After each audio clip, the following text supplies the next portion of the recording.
আল্লাহ কোরআনে বলছে সবচেয়ে বড় ভীতিকর জায়গা হাসরের মাঠ।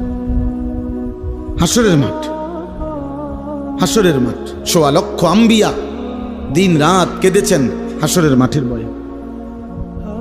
লক্ষ লক্ষ সাহাবায়ে কেরাম কেঁদেছেন রাত দিন হাসরের মাঠের ভয়ে। সারা পৃথিবীর সমস্ত আউলিয়ায়ে কেরাম দিনে রাতে চোখের পানি ফেলে কাঁদছেন। কি কারণে? যে নামাজ ফিরে ভুল করছে এই কারণে কান্দে নাকি? রোজা রেখে অপরাধ করছে এই জন্য কাঁদছে? হাসরের মাঠের ভয়ে কাঁদছে। নাহলে কান্দে কেন ওনারা? উনি তো নামাজ পড়ছেই, উনি কাঁদবো কিত্ত তাহলে? উনি তো রোজা রাখছেই, উনি কান্দে কা? উনি তো দান সৎকার করছেই। কথা বোঝেন নাই আমার? উনি কাঁদে কেন? কাঁদে হাসরের মাঠের ভয়ে।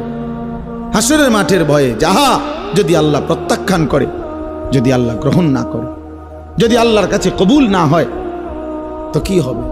যদি নবীর দরবার থেকে ফেরেশতা বলে তাড়িয়ে দেয়, আর নবীজি যদি বলে সহকান সহকান, দূর হও উম্মত, কি হবে আমার? কে দিবে আমাকে?